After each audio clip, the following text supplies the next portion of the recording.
हाय, Jadhav family या YouTube चॅनलवरती पुन्हा एकदा तुमचं स्वागत आहे. चला मग इथे आता आओनी ड्रीप लावली आहे बागेवरती. तर पाणी पडते कुठं कुठं आहे ना, ड्रिपर बंद आहे. मग ते मला बोलले की चेक करून घे तेवढी ड्रीप. मग आता मी चेक करायला आली. काय काय ठिकाणी ना घाण अटकून बसते, मग ते बंद पडतं. मग ते असं गल्ली गल्ली घेऊन फिरावं लागतं, कुठं बंद आहे कुठं चालू आहे बघावं लागतं. मग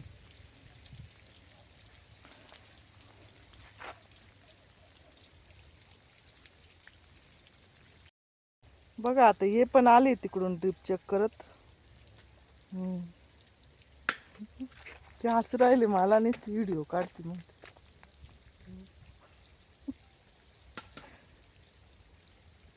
त्यानंतर लगेचच एका ठिकाणी जायचं होतं आम्हाला. तुम्हाला लवकरच कळेल कुठं जायचं आहे आम्हाला.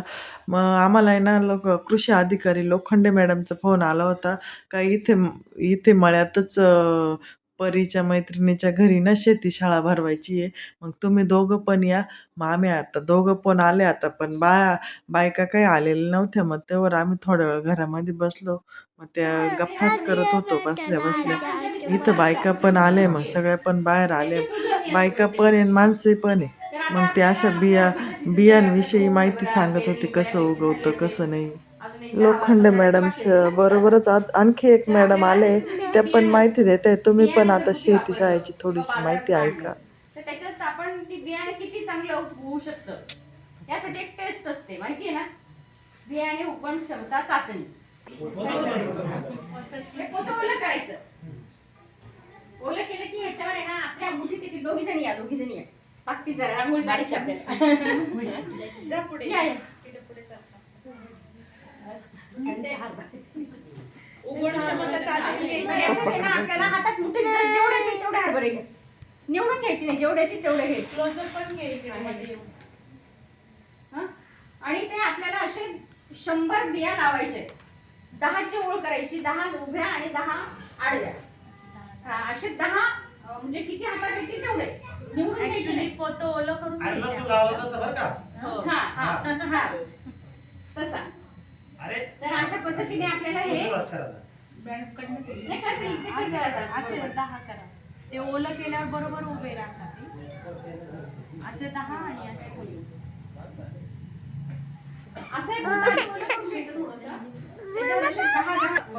ठीक आहे. तर अशा पद्धतीने ते वळकुटे केली आणि ते जर ठेवलं 2-3 दिवसानंतर ते उघडून बघायचं.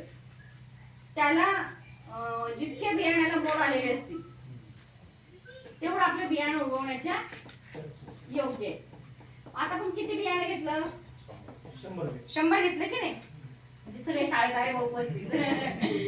तर 100 बियाणे घेतल्यापैकी जर आपले ह्याच्यातले 80 बियाणं उगवलं, 80 जर बिया उगल्या बरोबर, समजायचं आपल्या घरचं बियाणं किंवा जे आणलेलं बियाणं आहे ते 80%. आणि जेव्हा त्यांनी त्यांचे एवढ्याला पाहुणे त्यांनी असा प्रयोग केला आणि दाखवलं की बियाणं चांगलं उगवलं त्या टॉवेल मध्ये हे करून. आणि ते बियाणं ते येवल्याच्या पाहुण्याला सांगितलं, तिकडे जास्त कांदा लागवड ना की आमचं असं आहे चांगले. जेवढं बियाणं होतं ना सगळं बियाणं गेलं आणि 70,000 रुपये फायदा झाला त्या बियाण्याचा. ते काय म्हटलं, ते ओहाला टाकून दे. तितकी छोट्या काय दिले 22 टीन. ही बॅक्टेरिया याची पावडर दिली आपल्याला त्यांनी, बुरशीनाशकाची. तर हे कशासाठी देतात? मग त्याच्यासाठी काय करायला पाहिजे ही प्रोसेस माहिती का आपल्याला? आता ती प्रोसेस मी सांगते. ती प्रोसेस अशी आहे की आपलं हे बियाणं जे आहे हे बियाण्याचं थोडक्यात लसीकरण असतं असं समजा. आपण कसं बाळ जन्माला येण्याच्या आधी किंवा जन्माला आल्यानंतर देतो ना त्याला व्हॅक्सिनेशन, तसे बियाण्याचं व्हॅक्सिनेशन समजायचं आपलं. हे म्हणजे आता तुम्ही बियाणं थोडंसं ओलं करायचं, त्याच्यात जी दिलेली असते ती पावडर ती असेल तर ठीक, नाहीतर आपल्या घरचे बुरशीनाशक घ्यायचे किंवा रायझोबियम PSB हे वगैरे घ्यायचं. आणि ते बियाणं ओलं करून त्याच्यावरच घ्या मॅडम. ते हे जे आहे पावडर, हातात ग्लोव्ज घालायचे पण शक्यतो जर रासायनिक असेल तर ग्लोव्ज घालूनच करा. आणि ते त्याला चोळायचं. ते चोळलं की आपल्याला हळूवारपणे तो चोळा प्रत्येक बियाणं, कारण त्याचं जर टर्फल निघून गेलं ते उगवण्याची क्षमता कमीच आहे. हा ते किंवा त्याच्या पावडर अशी टाकून द्यायची थोडीशी. आता ते आणि हाताने नाही हा, तर ते हात गोणी लावायचा, ही गोणी अशी हा. घालायची तिकडून पकडा. पकडतो. हँड ग्लोव्स घालून केलं तरी चालेल. हा, hand gloves आणि किंवा असं किंवा हे असं असं गोळायचं, म्हणजे याच्याने काय होतं, टरफोला असतात ती डॅमेज होत नाही आणि व्यवस्थित सगळ्या बाजूनी बियाण्याला औषध लागतं. अशा पद्धतीने लावायचं.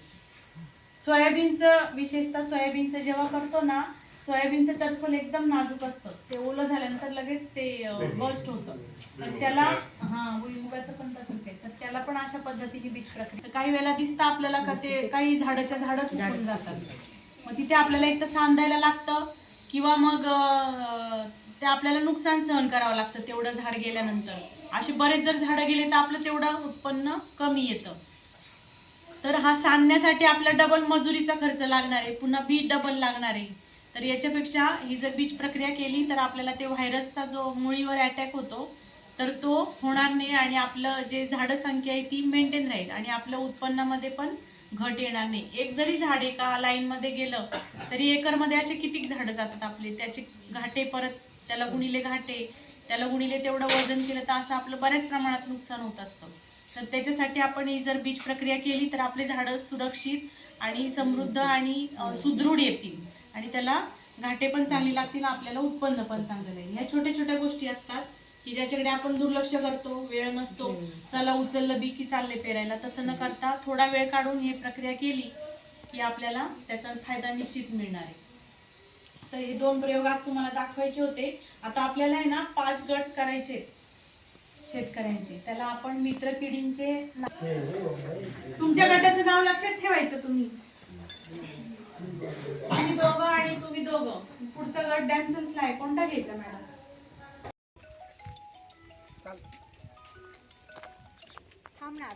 हॅलो. शेती शाळा संपल्यानंतर लगेचच आम्ही घरी पण निघालो. मग आता चाललोय आम्ही आता घरी. श्रीला पण सोबत घेऊन चाललोय. श्रीला पण अंगणवाडीतून तिथेच आणलं होतं. मग असा होता आजचा व्हिडिओ. व्हिडिओ जर आवडल्यास लाईक करा, शेअर करा. असेच माझे नवनवीन व्हिडिओ बघत राहा. Bye bye.